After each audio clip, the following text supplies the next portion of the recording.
How's it going, you lot? Anybody would think we're right by the sea, but that's probably because we're not far from the sea. I can hear the seagulls. So I've just come to this place that I've never been to before. It's amazing. Look, lovely car park, perfect for nitro cars. Anybody would think that it is actually made for them. I still can't get over it. It's shocking, absolutely shocking.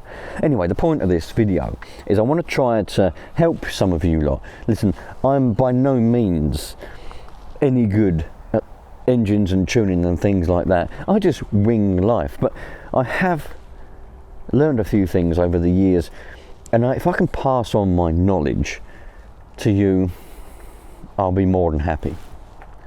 A seagull nearly pooed on me. Okay, that's meant to be good luck, but it didn't, so maybe I'm not going to have good luck now. Tuning your engine isn't and doesn't have to be a task, a mammoth task. It appears to me that a lot of people seem to think that the tuning of the engine it's just a task. It's a chore. But the point of an engine and the point of nitro as a hobby is the tuning of the engine is the fun. It's part of the fun. It's one of the reasons why you do it in the first place. And if you learn and you get good at it, it's not a task anymore. It's not a chore. It's just, you just do that. So let's have a quick look. This is my truggy. I've recently just got this up and running again after it was sat for so many years, and I bought it off of a subscriber. And I've got some servos and things in it and got the engine running again, and it runs really, really well. I've spent the morning blasting it up and down this lovely little piece of car park. So the things that you need to look at, now the high end might look slightly different on your one. It might be there. Okay, there isn't a lot of reason why, and no difference really, but it's the same job. This will be there. Okay, it does the same thing. And then you've got the low end on the carburetor on that side. Tick over screw is in there. That's the tick over screw, that little black one in there. Now, it's important to remember you can't really, well, you can do some damage, but you can't really do a lot of damage to your engine in a short amount of time playing around with the tune. So if it won't run, or you think it's running not very well, you don't need to worry about it. Just play around with those little needle settings. Usually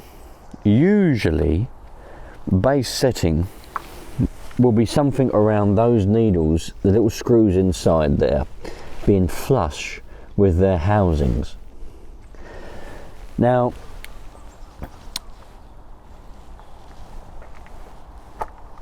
there may be the odd occasion where you'll need to move those out past those the housings, because things wear, carburetors wear, engines wear, they need a bit more fuel than usual. And not every carburetor and not every engine is the same.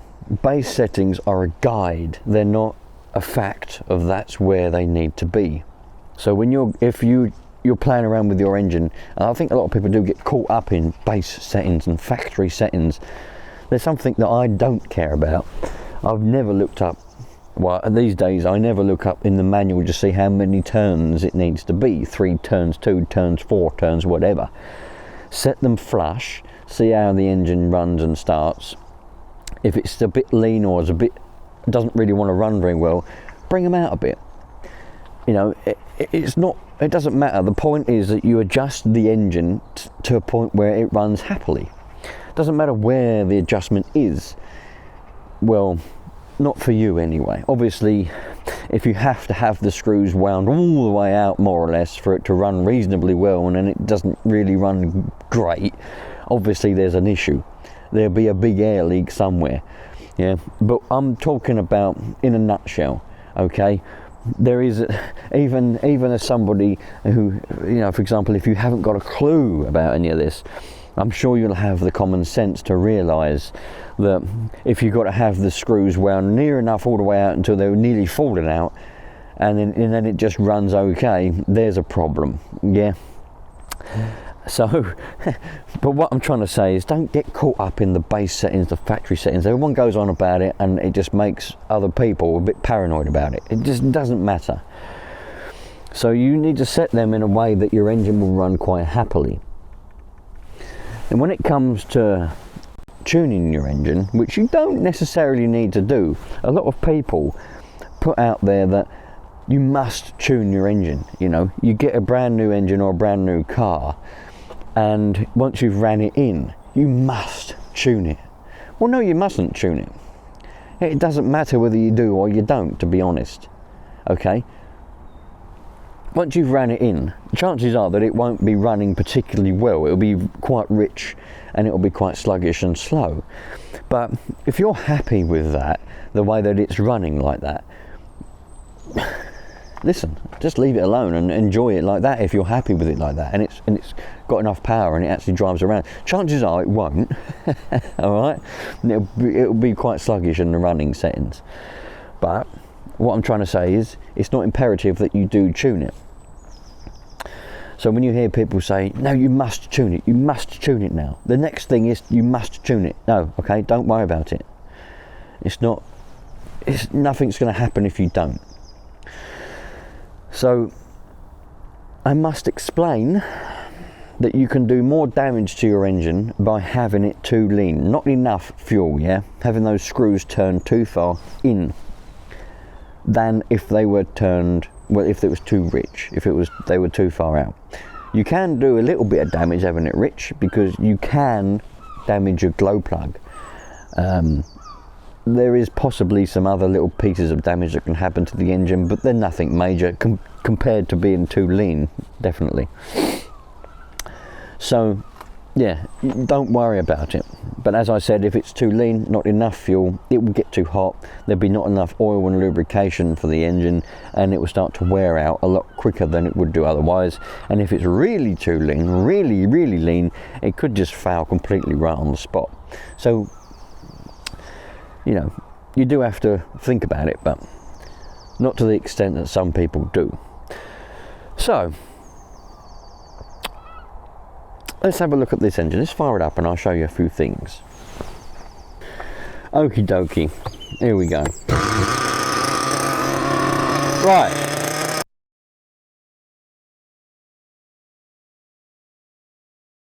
This was ticking over for a while. So let me just explain. If your engine, because if you leave it to tick over for a while, it will load up a load of oil in the bottom of the crankcase down in there, and then when you rev it, it will suck that up, but it'll be overwhelmed, it'll be too much, and it will go a bit and conk out and won't want to rev.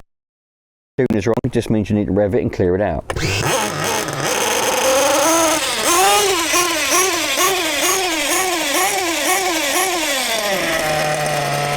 Like that. So, what you want, ideally, with your tune, I'll let you go.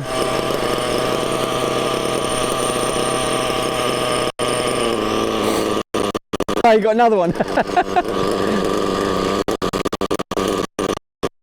I usually want to chase after them.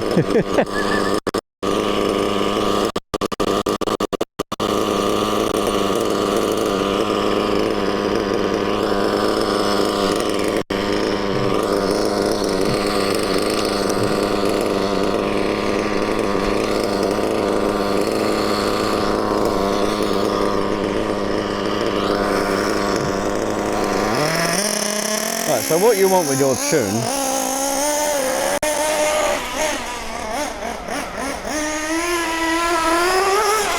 is loads of smoke,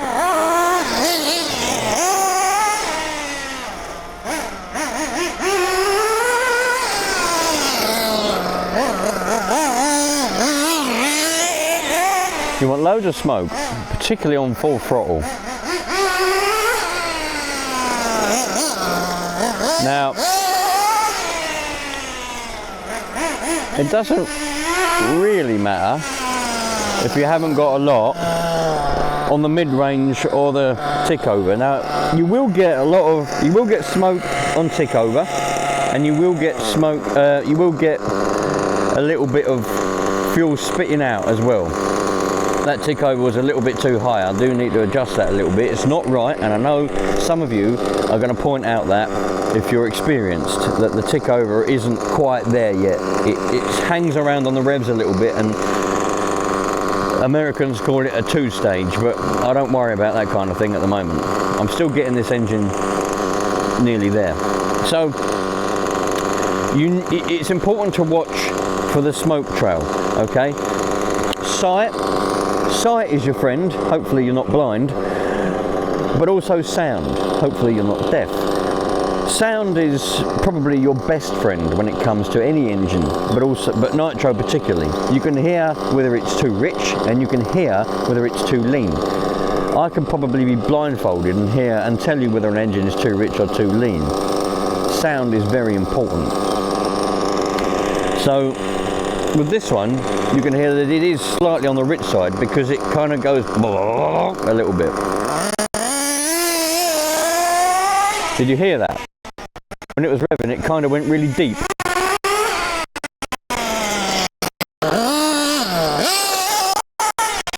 Then as you rev it and drive it around, it just clears out a little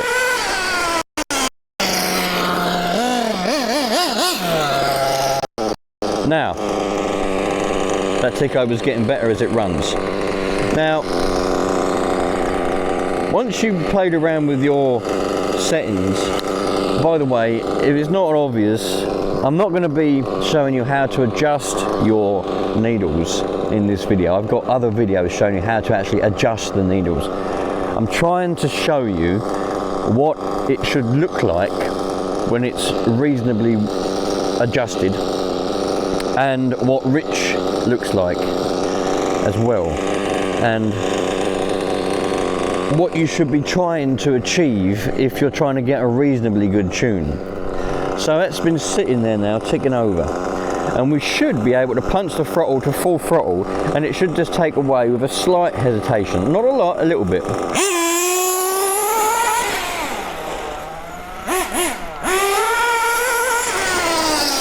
Like that.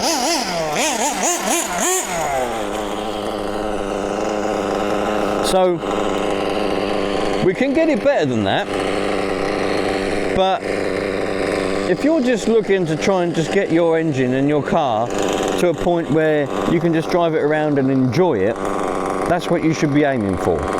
All right, leave it ticking over for a few seconds. It should just want to tick over for a long time, but you do have to remember that it is a two-stroke and the oil is in the fuel, so it will start to load up with oil, not being burned properly at low revs.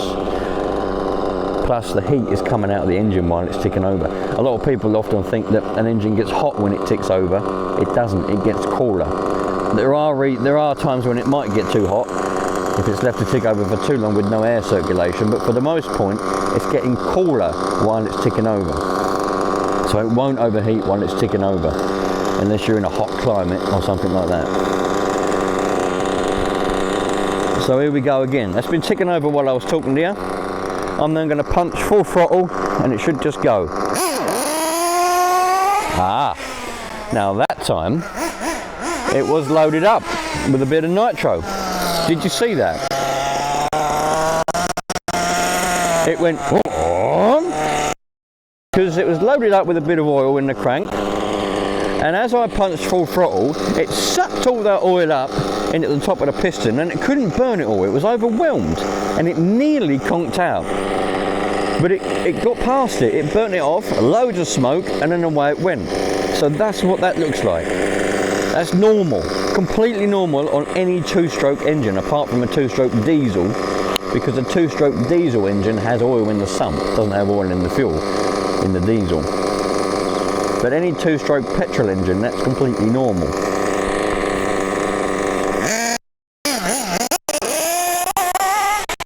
Not to mention that this, this carburetor is still a bit rich, but that's the way I like it. I like them a bit rich.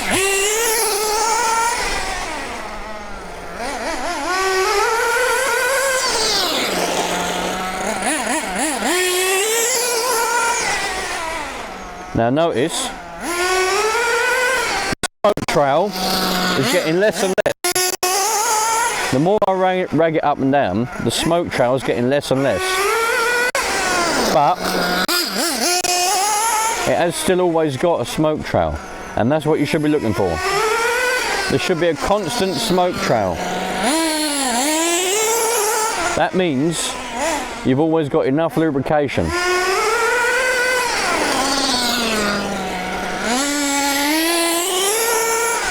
Constant smoke trail means there's always enough lubrication.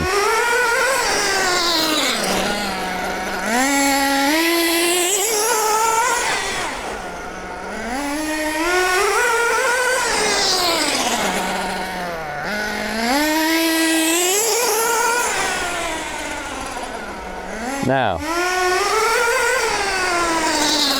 there's a little bit of a giggity there. There's a little bit of a giggity. Oh, and now it's conked out. So, as I was coming off the throttle there, we could hear a little bit of a giggity. I call them giggities, a bit like that Quagmire in Family Guy. Giggity, giggity, giggity. You hear them. Now that means that there's not quite enough fuel getting in at that particular point. With the nitro engine, when it's not got enough fuel going into it at any particular point, it'll make little giggities. So that's something that you also need to listen out for. If you get the little giggity, it means it's not quite enough and you need to add a little bit.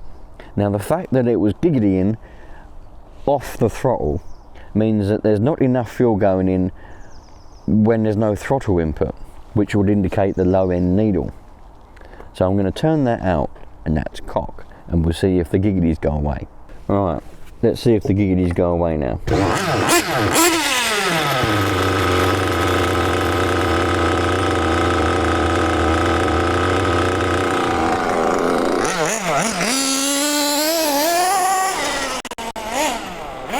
I've added a little bit of nitro to the low end. No more giggities. There you go. Comes down as it should now. No giggities.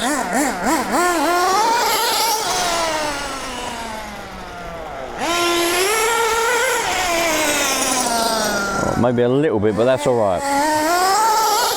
Remember, it's a two-stroke engine, so it will make little pinging noises. But that's fine. No giggities.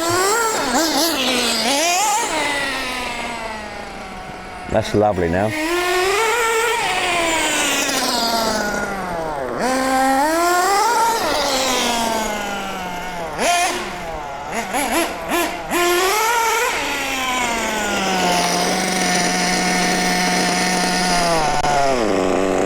Now, if you want to get rid of that, when you come down to a tick over and it stays high for a little while, hangs around a little while high on the revs, and then it drops down. You Americans call it a two-stage. If you want to get rid of that, it's not imperative that you do. It doesn't really matter to anything unless you're racing or something like that, but that's not going to matter then. The reason for it is there's a bit too much air going in. So, and the reason why it conked out was because, as I said, I've misadjusted this engine for this video and it needs to be readjusted properly. But the reason why it conked out was, well, I'll start with the reason why the revs hang and then they drop down is because the gap on the throttle slide is slightly too large. So there's a little bit too much air going in at the point of coming down to tick over. So it's just running a little bit fast and then it drops down when it settles. The reason why it conked out was because of that reason, plus the low end needle is now a little bit too far out. A carburetor is a balancing act. The art of when you tune the carburetor or tune an engine, you're balancing the air and the fuel ratio. You're balancing it. You're putting it, imagine you've got it on a set of scales or a seesaw, and you're rocking it. You've got to try and rock it so it stays completely level. That's the way I always look at it. You're trying to get those adjustments level, and then the engine will be happy. So that's all I can say. The whole point of this video wasn't to show you how to adjust the carburetor, by, you know, showing you this and that. It was to try and show you what you should look for.